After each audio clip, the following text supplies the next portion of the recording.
श्री गणेशाय नमः। ओम नमः शिवाय। इस छठे अध्याय में शिव पुराण के श्रवण की विधि तथा श्रोताओं के पालन करने योग्य नियमों का वर्णन किया गया है। शौनक जी कहते हैं, महाप्राज्ञ व्यास शिष्य सूत जी, आपको नमस्कार है। आप धन्य हैं, शिव भक्तों में श्रेष्ठ हैं, आपके महान गुण वर्णन करने योग्य हैं। अब आप कल्याण में शिव पुराण की श्रवण की विधि बतलाइए, जिससे सभी श्रोताओं को संपूर्ण उत्तम फल की प्राप्ति हो सके। सूत जी ने कहा, मुने शौनक, अब मैं तुम्हें संपूर्ण फल की प्राप्ति के लिए शिव पुराण के श्रवण की विधि बता रहा हूँ। पहले किसी ज्योतिषी को बुलाकर दान मान से संतुष्ट करके अपने सहयोगी लोगों के साथ बैठकर बिना किसी विघ्न बाधाओं की कथा की समाप्ति होने के उद्देश्य से शुद्ध मुहूर्त का अनुसंधान कराएं और प्रयत्न पूर्वक देश देश में स्थान स्थान यह संदेश भेजें कि हमारे यहाँ शिव पुराण की कथा होने वाली है। अपने कल्याण की इच्छा रखने वाले लोगों को उसे सुनने के लिए अवश्य पधारना चाहिए। कुछ लोग भगवान श्री हरि की कथा से बहुत दूर पड़ गए हैं। कितने ही स्त्री शूद्र आदि भगवान शंकर की कथा कीर्तन से वंचित रहते हैं। उन सबको भी सोचना दो, ऐसा प्रबंध करना चाहिए। देश देश में जो भगवान शिव के भक्त हों तथा शिव कथा के कीर्तन और श्रवण के लिए उत्सुक हों, उन सबको आदर पूर्वक बुलवाना चाहिए और आए हुए लोगों का सब प्रकार से आदर सत्कार करना चाहिए। शिव मंदिर में, तीर्थ में, वन प्रांत में अथवा घर में शिव पुराण की कथा सुनने के लिए उत्तम स्थान का निर्माण करना चाहिए। केले के खंभों से सुशोभित एक ऊंचा कथा मंडप तैयार कराएं। उसे सब और फूल फल आदि से तथा सुंदर चंदो वेद से अलंकृत करें और चारों ओर ध्वजा पताका लगाकर तरह तरह के सामानों से सजाकर सुंदर शोभा संपन्न बना दें। भगवान शिव के प्रति सब प्रकार से उत्तम भक्ति करनी चाहिए। वही सब तरह से आनंद का विधान करने वाली है। परमात्मा भगवान शंकर के लिए दिव्य आसन का निर्माण करना चाहिए तथा कथावाचक के लिए भी एक ऐसा दिव्य आसन बनाना चाहिए जो उनके लिए सुखद हो सके। मुने, नियम पूर्वक कथा सुनने वाले श्रोताओं के लिए भी यथा योग्य सुंदर स्थानों की व्यवस्था करनी चाहिए। अन्य लोगों के लिए साधारण स्थान ही रखने चाहिए। जिसके मुख से निकली हुई वाणी देहधारियों के लिए कामधेनु के समान अभीष्ट फल देने वाली होती है, उस पुराण वेत्ता विद्वान वक्ता के प्रति तुच्छ बुद्धि कभी नहीं करनी चाहिए। संसार में जन्म तथा गुणों के कारण बहुत से गुरु होते हैं, परंतु उन सबसे पुराणों का ज्ञाता विद्वान ही परम गुरु माना गया है।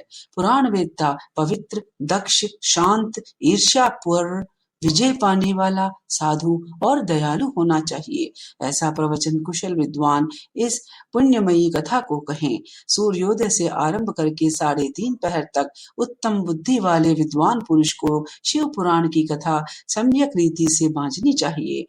2 घड़ी तक कथा बंद रखनी चाहिए, जिससे कथा कीर्तन से अवकाश पाकर लोग मलमूत्र का त्याग कर सकें।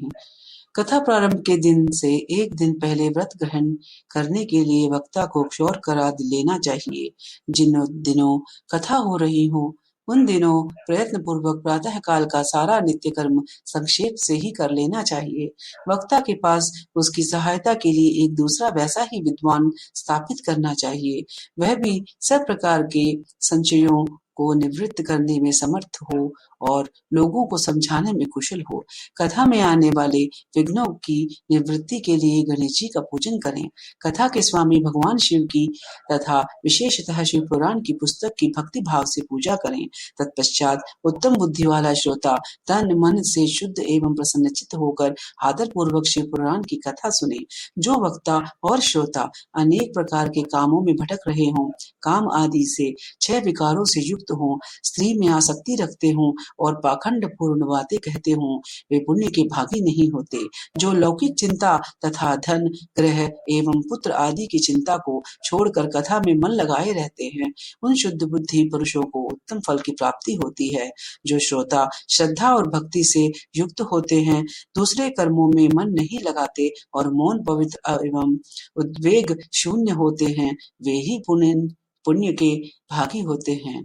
सूत जी बोले, हे शौनक, अब शिव पुराण सुनने का व्रत लेने वाले पुरुषों के लिए जो नियम है, उन्हें भक्ति पूर्वक सुनो। नियम पूर्वक इस श्रेष्ठ कथा को सुनने से बिना किसी विघ्न बाधा के उत्तम फल की प्राप्ति होती है।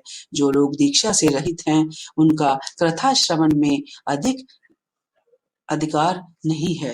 अतः मुने, कथा सुनने की इच्छा वाले सब लोगों को पहले वक्ता से दीक्षा ग्रहण करनी चाहिए। जो लोग नियम से कथा सुने, उनको ब्रह्मचर्य से रहना, भूमि पर सोना, पत्तल में खाना और प्रतिदिन कथा समाप्त होने पर ही अन्न ग्रहण करना चाहिए। जिसमें शक्ति हो, वह पुराण की समाप्ति तक उपवास करके शुद्धता पूर्वक भक्तिभाव से उत्तम शिव पुराण को सुने। इस कथा का व्रत लेने वाले पुरुष को प्रतिदिन एक ही बार भोजन करना चाहिए। जिस प्रकार से कथा श्रवण का नियम सुख पूर्वक सध सके, वैसे ही करना चाहिए। गरिष्ठ अन्न, दाल, जला अन्न, सेम, मसूर, भाव दूषित तथा बासी अन्न को खाकर कथा व्रती पुरुष कभी कथा को ना सुने। जिसने कथा का व्रत ले रखा हो, वह पुरुष प्याज, लहसुन, हींग, गाजर, मादक वस्तु तथा आमिष कही जाने वाली वस्तुओं को त्याग दें। कथा का व्रत लेने वाला पुरुष काम, क्रोध आदि 6 विकारों को, ब्राह्मणों की निंदा को तथा पवित्रता और साधु संतों की निंदा को भी त्याग दें। कथाव्रती पुरुष प्रतिदिन सत्य, शौच, दया, मौन, सरलता, विनय तथा हार्दिक उदारता, इन सद्गुणों को सदा अपनाए रहे। श्रोता निष्काम हो या सकाम, वह नियम पूर्वक कथा सुने। सकाम पुरुष अपनी अभीष्ट कामना को प्राप्त करता है और निष्काम पुरुष मोक्ष पा लेता है। दरिद्र, क्षय का रोगी, पापी, भाग्यहीन तथा संतान रहित पुरुष भी इस उत्तम कथा को सुने। काकबंधिया आदि जो 7 प्रकार की दुष्टा स्त्रियां हैं, वे तथा जिसका गर्भ गिर जाता हो, वह इन सभी को शिव पुराण की उत्तम कथा सुननी चाहिए। हे मुने, स्त्री हो या पुरुष, सबको यत्न पूर्वक विधि विधान से शिव पुराण की यह उत्तम कथा सुननी चाहिए। महर्षि, इस तरह शिव पुराण की कथा के पाठ एवं श्रवण संबंधी समाप्ति होने पर श्रोताओं को भक्ति एवं प्रयत्न पूर्वक भगवान शिव की पूजा की भांति पुराण पुस्तक की भी पूजा करनी चाहिए। तदंतर विधि पूर्वक वक्ता का भी पूजन करना आवश्यक है। पुस्तक को आच्छादित करने के लिए नवीन एवं सुंदर बस्ता बनवाएं और उसे बांधने के लिए दृढ़ एवं दिव्य डोरी लगवाएं। फिर उसका विधिवत पूजन करें। हे मुनि श्रेष्ठ, इस प्रकार महान उत्सव के साथ पुस्तक और वक्ता की विधिवत पूजा करके वक्ता की सहायता के लिए स्थापित हुए पंडित का भी उसी के अनुसार धन आदि के द्वारा उससे कुछ ही कम सत्कार करे। वहां आए हुए ब्राह्मण को अन्न दान आदि का दान करे। साथ ही गीत, वाद्य और नृत्य आदि के द्वारा महान उत्सव रचाएं।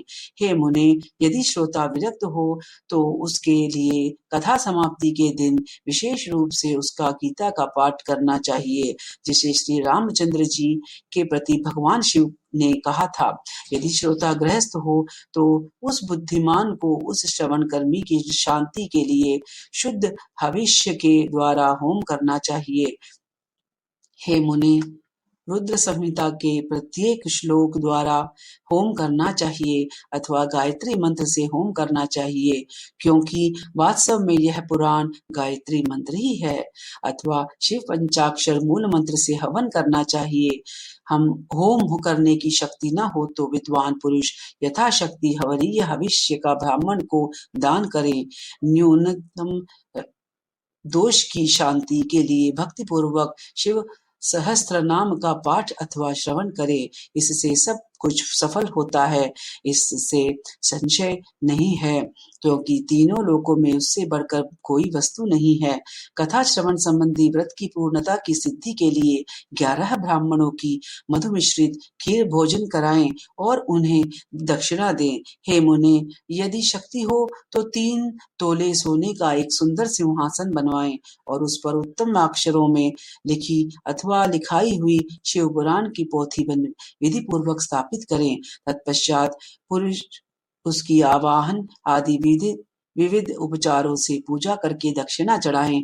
फिर जितेंद्रिय आचार्य का वस्त्र, आभूषण एवं ग्रंथ आदि से पूजन करके दक्षिणा सहित वह पुस्तक उन्हें समर्पित कर दें। उत्तम बुद्धि वाला श्रोता इस प्रकार भगवान शिव के संतोष के लिए पुस्तक का दान करें। हे शौनक, इस पुराण के उस दान के प्रभाव से भगवान शिव का अनुग्रह पाकर पुरुष भवबंधन से मुक्त हो जाता है। इस तरह विधि विधान का पालन करने पर श्री संपन्न शिव पुराण संपूर्ण फल को देने वाला तथा भोग और मोक्ष का दाता होता है। हे मुने, शिव पुराण का यह सारा महात्म्य जो संपूर्ण अभीष्ट को देने वाला है, मैंने तुम्हें कह सुनाया। अब और क्या सुनना चाहते हो? श्रीमान, शिव पुराण समस्त पुराणों के भाल का तिलक माना गया है। यह भगवान शिव को अत्यंत प्रिय, रमणीय तथा भवरोग का निवारण करने वाला है। जो सदा भगवान शिव का ध्यान करते हैं, जिनकी वाणी शिव के गुणों की स्तुति करती है और जिनके दोनों कान उनकी कथा सुनते हैं, इस जीव जगत में उन्हीं का जन्म लेना सफल है। वे निश्चय ही संसार सागर से पार हो जाते हैं। भिन्न भिन्न प्रकार के समस्त गुण जिनके सच्चिदानंदमय स्वरूप का कभी स्पर्श नहीं करते, जो अपनी महिमा से जगत के बाहर और भीतर भासमान है तथा जो मन के बाहर और भीतर वाणी एवं मनोवृत्ति रूप में प्रकाशित होते हैं, उन अत्यंत आनंद घन रूप परम शिव की मैं शरण लेता हूँ।